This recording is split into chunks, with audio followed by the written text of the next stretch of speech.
आखिर ये middle class कौन है? टीचर हैं, डॉक्टर हैं, आईटी प्रोफेशनल्स हैं, इंजीनियर्स हैं, अकाउंटेंट हैं, बैंकर हैं, दुकानदार हैं, लॉयर्स हैं। इन जैसे हजारों सामान्य लोग जो मिलके हमारा देश चलाते हैं, ये मिडिल क्लास है। और इन सब के मतलब मिडिल क्लास के क्या सपने होते हैं?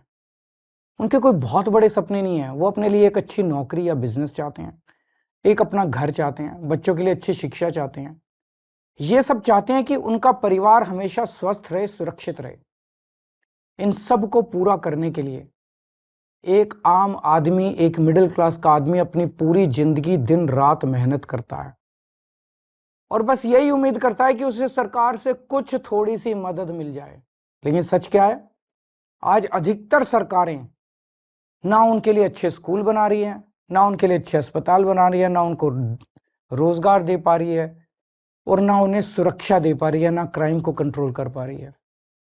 सच्चाई है कि इस वर्ग को सबसे ज्यादा हमारे देश में परेशान किया जाता है और कोई देश नहीं है जहां मिडिल क्लास को इतना परेशान किया जाता हो।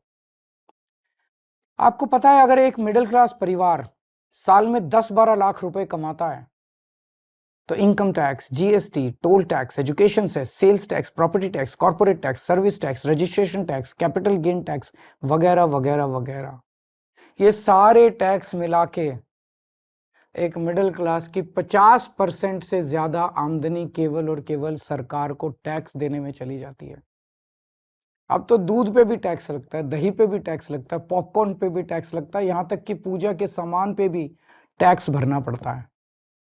घर लेना हो तो टैक्स, घर बेचना हो तो टैक्स, गाड़ी खरीदो तो टैक्स, गाड़ी बेचो तो टैक्स, बच्चों को अच्छी शिक्षा देनी हो तो पहले प्राइवेट स्कूल की महंगी फीस की मार और उसके ऊपर अच्छे कॉलेज भेजने के लिए एजुकेशन लोग और उसकी ईएमआई पे डबल मार।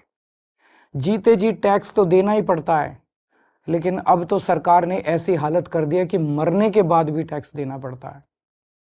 और इस टैक्स टेररिज्म के बीच मजाल की वो अपने सपने पूरे करने की कोशिश करे